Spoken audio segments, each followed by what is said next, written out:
Alright, I'm Histon. Today I'm going to be talking about hydropower's effect on fisheries in the American West. So jump right into it here, just going to kind of go through some of hydropower's benefits. So we're going to start off with irrigation. When you build a hydropower dam, it blocks off a river and creates a reservoir of water. And the western part of the United States is a fairly dry area, so having this ability to store water can be essential for farmers and watering their crops. So kind of the main reason we build these dams here is for hydroelectric power. So this is a process where the flowing water through a dam spins magnets over coils in a turbine to produce electricity. This process requires zero fossil fuels and is essentially pollution free. Recreation, that's another big one. I feel like everybody needs recreation to keep themselves from going insane, so dams create a reservoir of water.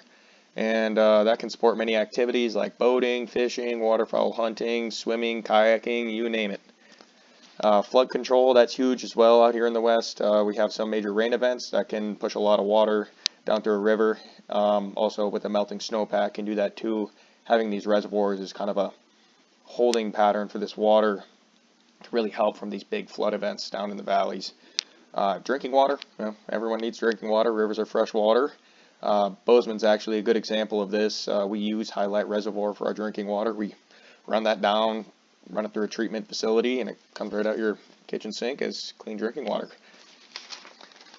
Another big one here, downstream water temperature. This depends on the style of the dam, but certain hydropower dams can actually cool the water throughout the hot summer months. This would be considered like a tailwater fishery. This is stored water in a reservoir that's being released from the bottom of the reservoir. So this is basically kept cool by lack of sunlight. So this has many benefits to salmonoid fisheries like trout.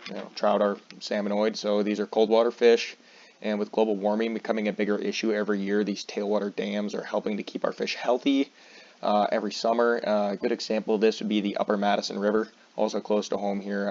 Hebgen Reservoir releases its water from the bottom through that hydroelectric dam there. This kind of helps regulate that temperature for these fish all summer.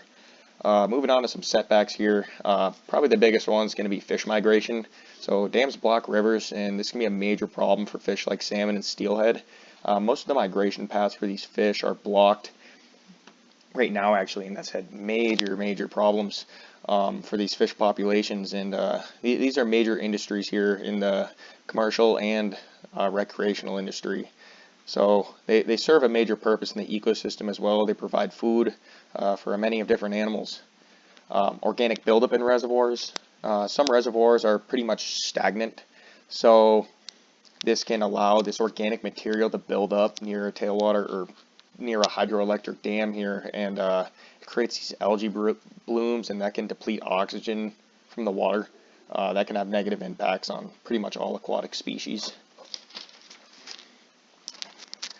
Another one here, opposite from the tailwater dam here, would be water warming. So through these hot summer days, some of these dams release its water over the top of the reservoir, and some reservoirs are very shallow, like Ennis Lake, for example. It's a shallow body of water. It gets real hot in the summer, and it heats up very quickly and releases this hot water off the top. It flows downstream and has a lot of negative impacts on the fishery. Creates problems for these trout and some other aquatic species in that system. And there's a lot of these dams across the western United States that could probably be converted. So moving on to economic analysis here, it's kind of the upfront building cost of these hydropower dams, especially on these larger scale dams. It's extremely expensive. It can cost up to billions of dollars for these projects. They support many jobs, but they're very complicated, and it's a long process. This doesn't happen overnight, building a big hydropower dam. So hydropower dam removal, well, so in certain cases where hydropower dams cons are outweighing its pros, it can be removed. This process is very expensive, takes a lot of skilled laborers, creates a lot of problems with water rights and private property and agriculture and stuff like that. So before we just go knocking these dams out, we got to assess a lot of situations here. Is that going to protect the fishery? Is that going to allow more access to spawning grounds? We just really got to outweigh these cons and benefits here to really make sure this is the right idea.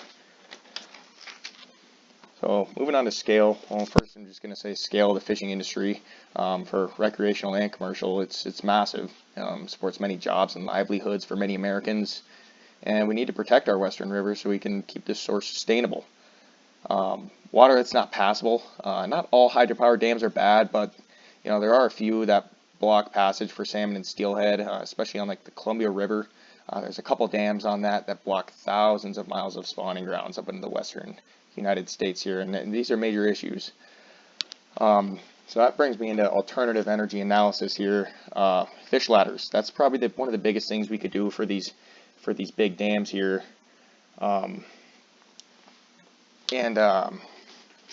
So this creates an alternative passage around the dam so fish can swim up the river still. It does confuse a lot of fish, but it still helps tremendously. And only time can tell, but hopefully a lot of these fish will eventually figure these fish ladders out, and it's going to be like there's not even a dam there at all, and they're just going to swim up to their feeding grounds or breeding grounds freely. Making dams tailwaters, like I said earlier, like we have these in Montana. So Montana, it's hot in the summers, and we have cold water fish. So if we can convert these dams, all of our hydropower dams, into tailwaters here, I think that would be really excellent for our fisheries, keeping these fish cool throughout the hot summer months. So a little message to class of 2070 here. Hopefully fossil fuels are a thing of the past and our energy is produced cleanly. We have made a lot of negative impacts on our western fisheries, and I hope this industry is still thriving. I hope we have converted a lot of our fisheries into tailwater fisheries with the hydropower dams, because it is a clean, renewable resource, and I think they're great. And our western rivers are extremely important to the whole ecosystem. And if we can implement innovation to hydropower dams like fish ladders or converting to tailwaters, I think we can see a very bright future for the western fisheries here. It's a long history behind these fisheries, and we need to conserve. It's a valuable resource, and hopefully these fisheries are sustainable for many generations to come.